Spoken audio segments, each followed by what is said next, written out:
Salut les tocos. Alors aujourd'hui, on parle marché et tendance immobilier, dette, crédit immobilier et orientation de votre épargne. Et comme c'est vendredi, c'est parti.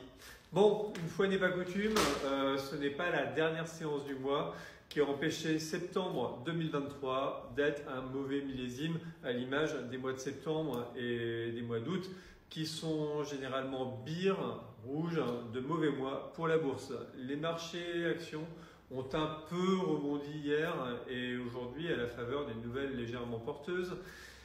Ils attendent désormais impatiemment les résultats et les prévisions des entreprises à l'issue du troisième trimestre, mais il faudra en passer par une nouvelle batterie de statistiques et d'indicateurs économiques avant de revoir du vert que nous attendons tous pour cette fin d'année.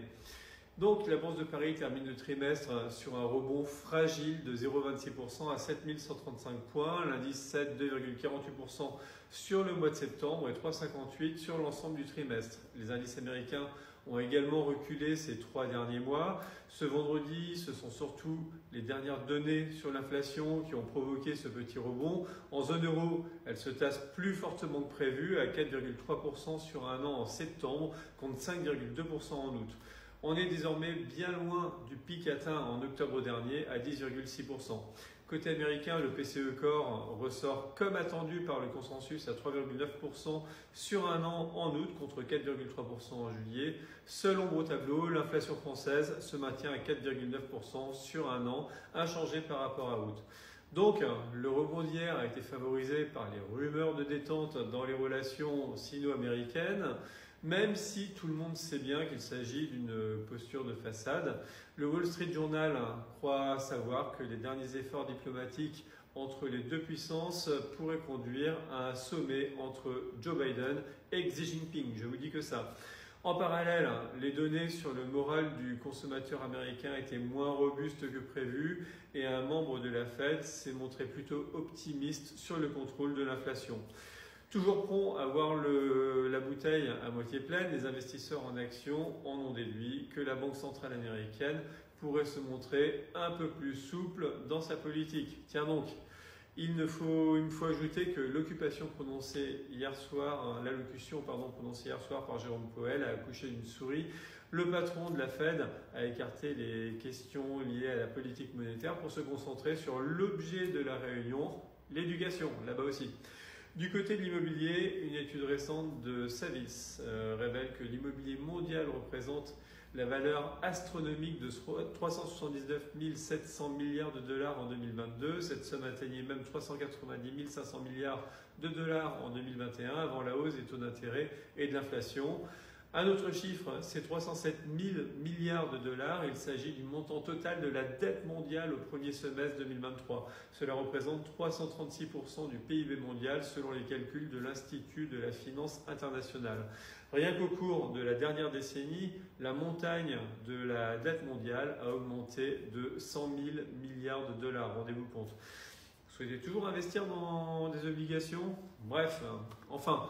Dans l'idée de contrer la chute du crédit immobilier et d'enrayer la crise immobilière qui se profile à cause de la hausse des taux, Bercy envisage de rendre le crédit immobilier plus accessible pour les ménages modestes et les classes moyennes en prenant en charge une partie du coût de l'emprunt. Pour mener à bien ce projet, deux principales propositions ont été avancées. D'un côté, il est envisagé de réviser le barème du prêt à taux zéro, le fameux PTZ, un dispositif destiné à soutenir l'accession à la propriété pour les primo-accédants. D'un autre côté, il est envisagé de créer un prêt à taux bonifié. Dans ce cas de figure, l'État contribuerait à réduire les taux d'intérêt. Un bon moyen de stimuler l'achat immobilier en offrant des conditions de financement plus attractives que celles du marché. Bien que ces initiatives soient accueillies plutôt favorablement par certains, il y a encore de nombreux détails à définir. Par ailleurs, certains expriment des préoccupations quant à la complexité croissante de l'offre de crédit résultant de l'accumulation de dispositifs. Bref, en parlant d'immobilier, je vous invite à regarder notre vidéo « Faut-il encore investir dans la pierre papier ?» sortie aujourd'hui sur notre chaîne YouTube Centaure Investissement TV. Cela nous ramène à l'essentiel.